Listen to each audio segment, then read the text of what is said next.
નમસ્તે વિદ્યાર્થી મિત્રો. ધોરણ 8ની અંદર પહેલા સેમેસ્ટરનો અભ્યાસ તમે પૂર્ણ કરી લીધો છે. હવે તમે તમારા પરિવાર સાથે સરસ મજાની દિવાળીની ઉજવણી કરી હશે. તમે તમારા સ્વાસ્થ્ય પ્રત્યે પણ પૂરતું ધ્યાન આપતા હશો અને આ નવું વર્ષ તમારા જીવનમાં ઘણી બધી આશાઓ લઈને આવે એવી જ શુભેચ્છાઓ સાથે આપણે બીજા સેમેસ્ટરની અંદર પહેલું જે પ્રકરણ છે ધાર્મિક સામાજિક જાગૃતિ, તો એનો અભ્યાસ શરૂ કરીએ. સૌથી પહેલાં તો આપણને ટાઇટલ આપેલું છે ધાર્મિક સામાજિક જાગૃતિ. વિદ્યાર્થી મિત્રો, આપણને બધાને ખ્યાલ છે કે ભારતની અંદર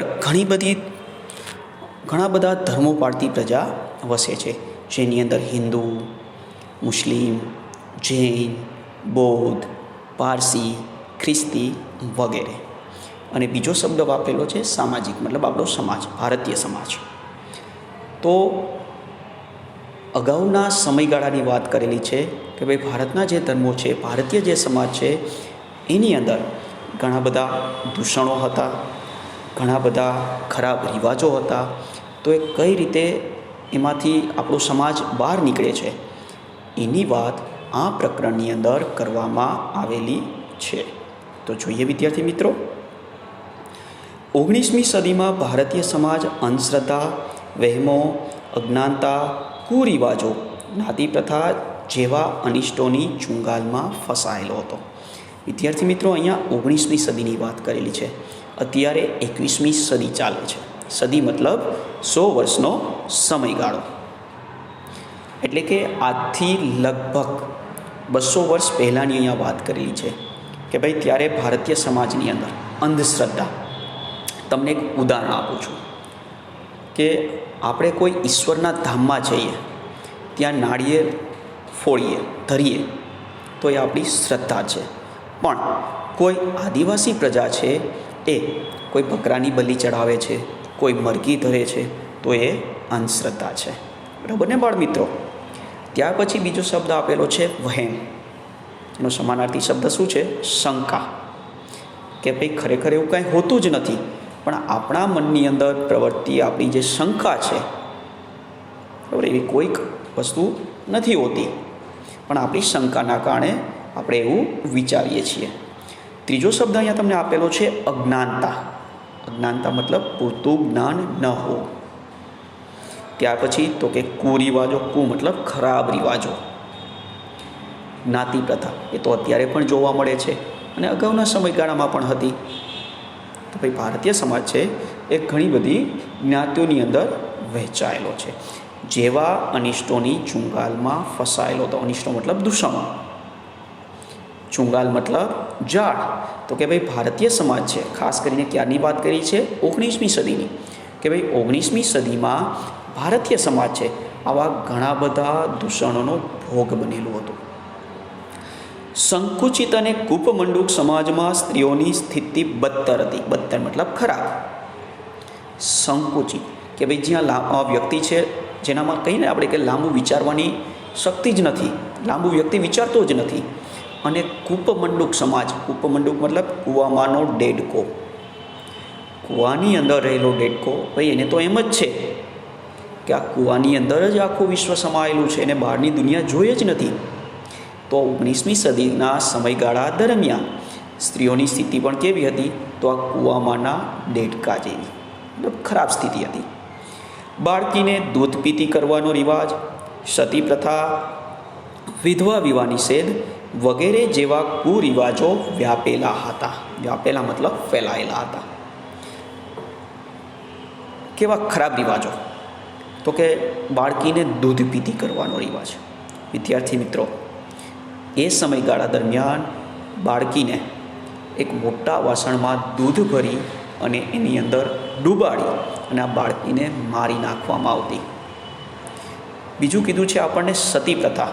સતી પ્રથા મતલબ કે ભાઈ જ્યારે કોઈ સ્ત્રીનો પતિ મૃત્યુ પામ્યો છે, તો એના પતિની ચિતા પર બેસી અને એ સ્ત્રીએ પણ મરી જવું પડતું, બળી જવું પડતું. અને ત્રીજો જે ખરાબ રિવાજ છે એ છે વિધવા વિવાહ નિષેધ. વિધવા વિવાહ મતલબ કે કે ભાઈ કોઈ સ્ત્રીનો પતિ મૃત્યુ પામ્યો છે તો એ સ્ત્રી ફરીવાર લગ્ન કરી શકે નહીં. તો એ સમયગાળા દરમિયાન બાળકીને દૂધ પીતી કરવાનો રિવાજ, સતી પ્રથા અને વિધવા વિવાહની મનાઈ, આવા ખરાબ રિવાજો છે સમાજની અંદર હતા. પાશ્ચાત્ય શિક્ષણના કારણે આવા અનિષ્ટોને દૂર કરવા માટે 19મી સદીમાં નવજાગૃતિ આવી તથા સામાજિક અને ધાર્મિક સુધારણાના આંદોલન શરૂ થયા. પાશ્ચાત્ય મતલબ પશ્ચિમી શિક્ષણ, ખાસ કરીને જ આપણે જેને કહીએ અંગ્રેજી શિક્ષણ. ભારતની પશ્ચિમે આવેલા જે દેશો છે, યુરોપના દેશો છે, અમુક અમેરિકાના દેશો છે, તો આ પશ્ચિમી શિક્ષણ ભારતના લોકોને મળવાના કારણે અનિષ્ટો મતલબ દૂષણો, તો કે પશ્ચિમી શિક્ષણ મળવાના કારણે ભારતીય સમાજમાં રહેલા જે દૂષણો છે એ દૂર કરવા માટે થઈ અને 19મી સદીમાં શું આવે છે તો કે લોકોની અંદર જાગૃતિ આવે છે અને ભારતીય સમાજ, ભારતીય ધર્મની અંદર રહેલા જે દૂષણો છે, ખરાબ રિવાજો છે, એને દૂર કરવા માટે થઈ અને આંદોલનો શરૂ થાય છે. આમાં રાજા રામમોહન રાય સૌ પ્રથમ હતા. રાજા રામમોહન રાય કોણ છે તો કે એક સમાજ સુધારક છે અને ભારતની અંદર જાગૃતિ લાવવામાં સૌથી મોટો ફાળો કોઈનો હોય તો એ રાજા રામમોહન રાયનો છે. તો વિદ્યાર્થી મિત્રો, હવે આપણે સમાજ સુધારક જે છે રાજા રામમોહન રાય, તેના વિશે આપણે અભ્યાસ કરવાનો છે. તો હવે જોઈએ આપણે રાજા રામમોહન રાય વિશે. રાજા રામમોહન રાયનો જન્મ ઈસવીસન 1772માં બંગાળના હુગલી જિલ્લાના રાધાનગર ગામમાં બ્રાહ્મણ કુટુંબમાં થયો હતો. સૌથી પહેલાં કેની વાત કરેલી છે? એના જન્મની, રાજા રામમોહન રાયના જન્મની. ક્યારે થયો હતો તો કે 1772માં. તમને ખાલી જગ્યા અથવા તો વિકલ્પની અંદર આવું પૂછાઈ શકે, બરાબર. ક્યારે થયો હતો તો કે 1772માં. કઈ જગ્યાએ થયો હતો તો કે ભાઈ બંગાળની અંદર, આપણે ગુજરાત અથવા તો ભારતની પૂર્વ દિશાએ આવેલું આ રાજ્ય છે બંગાળ. તો બંગાળનો હુગલી જિલ્લો.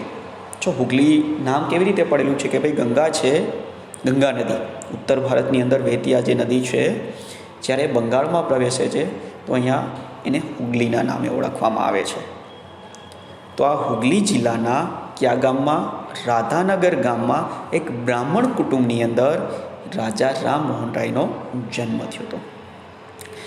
રાજા રામમોહન રાયનું લગ્ન બાળપણમાં થયું હતું. જો વિદ્યાર્થી મિત્રો, આ પણ એક ખરાબ રિવાજ છે કે ભાઈ એ સમયગાળા દરમિયાન ખાસ કરીને કે ભાઈ છોકરા અથવા છોકરીઓને નાનપણમાં પરણાવી દેવામાં આવતા. હજી પણ ભારતના અમુક એવા વિસ્તારો છે કે જ્યાં આ બાળ લગ્નનું દૂષણ જોવા મળે છે. તો આ રાજા રામમોહન રાયના લગ્ન પણ ક્યારે તો કે ભાઈ નાનપણમાં અથવા તો બાળપણમાં થયા હતા. વળી તેમના ભાઈનું અવસાન થતાં તેમના ભાભી સતી થયા કે ભાઈ એમના જે મોટા ભાઈ છે એ મૃત્યુ પામે છે અને મૃત્યુ પામવાના કારણે એના જે ભાભી છે એને સતી થવું પડે છે. મતલબ એના ભાઈની જે ચિતા છે એના પર બેસી અને બળી જવું પડે છે, મરી જવું પડે છે. હવે પોતાના પરિવારની અંદર આવી ઘટના બનેલી અને એના કારણે શું કહે છે કે આ ઘટનાથી રાજા રામમોહન રાયને ખૂબ મોટી અસર થઈ છે. તેમણે સતી પ્રથા, બાળ લગ્ન, જ્ઞાતિ પ્રથા, બાળકીને દૂધ પીતી કરવાનો રિવાજ વગેરેનો ઉગ્ર વિરોધ કર્યો અને એ માટે આંદોલનો ચલાવ્યા. વિદ્યાર્થી મિત્રો, આ એ સમયગાળાના જે ખરાબ રિવાજો છે, બરાબર, એમાં પેલું સતી પ્રથા આપણે અગાઉ વાત કરેલી છે કે ભાઈ કોઈ સ્ત્રીનો પતિ મૃત્યુ પામે છે તો એ સ્ત્રીએ એના પતિની ચિતા પર બેસીને બળી જવું પડતું, મરી જવું પડતું. તો એનો વિરોધ કરે છે રાજા રામમોહન રાય. બીજું કીધું છે બાળ લગ્ન, નાની ઉંમરે છોકરાઓને છોકરીઓને જે ભણાવી દેવામાં આવે છે તો એનો વિરોધ કરે છે.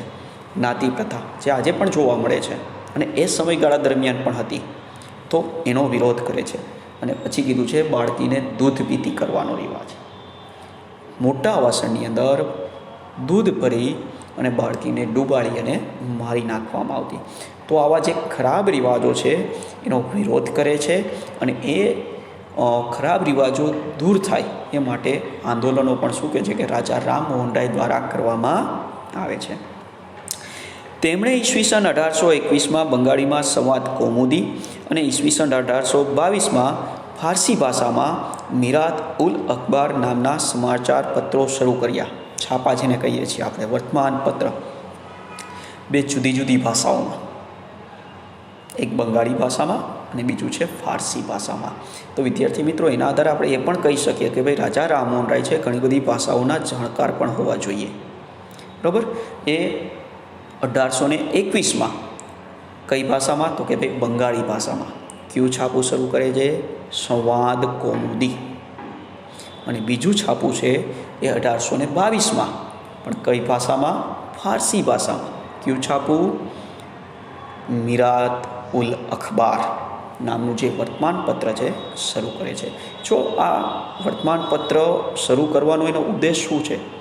તો કે ભાઈ લોકો છે વર્તમાનપત્રો વાંચે અને લોકો જાગૃત બને અને સમાજની અંદર રહેલા જે આ દૂષણો છે, ખરાબ રિવાજો છે, એ દૂર થાય, એ જ એના પ્રયત્નો હતા. અને એટલા જ માટે થઈ અને એને એટલે કે રાજા રામમોહન રાય દ્વારા આ જુદી જુદી બે ભાષાઓની અંદર વર્તમાનપત્રો છે શરૂ કરવામાં આવે છે. ઈસવીસન 1828માં બ્રહ્મો સમાજની સ્થાપના કરી. એક સંસ્થા સ્થાપે છે રાજા રામમોહન રાય, બ્રહ્મો સમાજ. જો એનો ઉદ્દેશ શું છે આ સંસ્થાનો?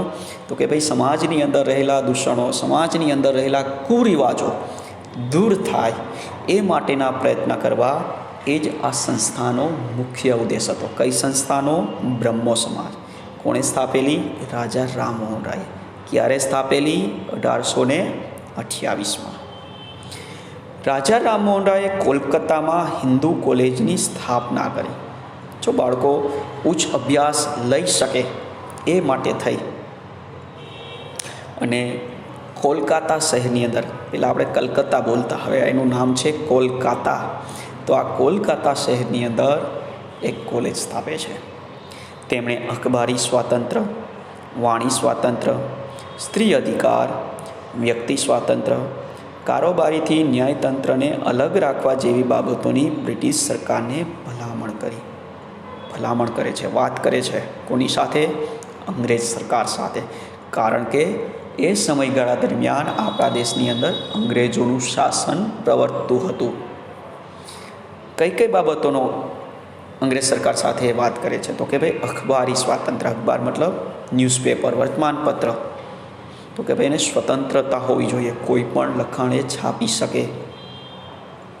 વાણી સ્વાતંત્ર્ય, લોકોને બોલવાની છૂટછાટ મળવી જોઈએ. સ્ત્રી અધિકાર, કારણ કે આપણે અગાઉ જોયું કે સ્ત્રીઓની સ્થિતિ તો એ સમયગાળા દરમિયાન ખૂબ જ ખરાબ હતી. તો કે ભાઈ સ્ત્રીઓને પણ પૂરતા અધિકાર મળવા જોઈએ.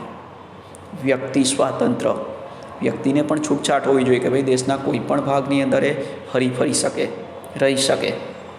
અને કારોબારીથી ન્યાયતંત્રને અલગ રાખવા જેવી બાબતો. જો વિદ્યાર્થી મિત્રો, અત્યારે આપણા દેશની અંદર કારોબારીથી ન્યાયતંત્ર અલગ છે. કારોબારી મતલબ કે દેશનો જે વહીવટ ચલાવે છે એને શું કહીએ છીએ આપણે? કારોબારી. તો એ દેશના ન્યાયતંત્રની અંદર દખલગીરી કરી શકે નહીં. પહેલાં આવું નહોતું. બરાબર. તો આ બધી બાબતોની વાત એ કોની સાથે કરે છે? અંગ્રેજ સરકાર સાથે કરે છે.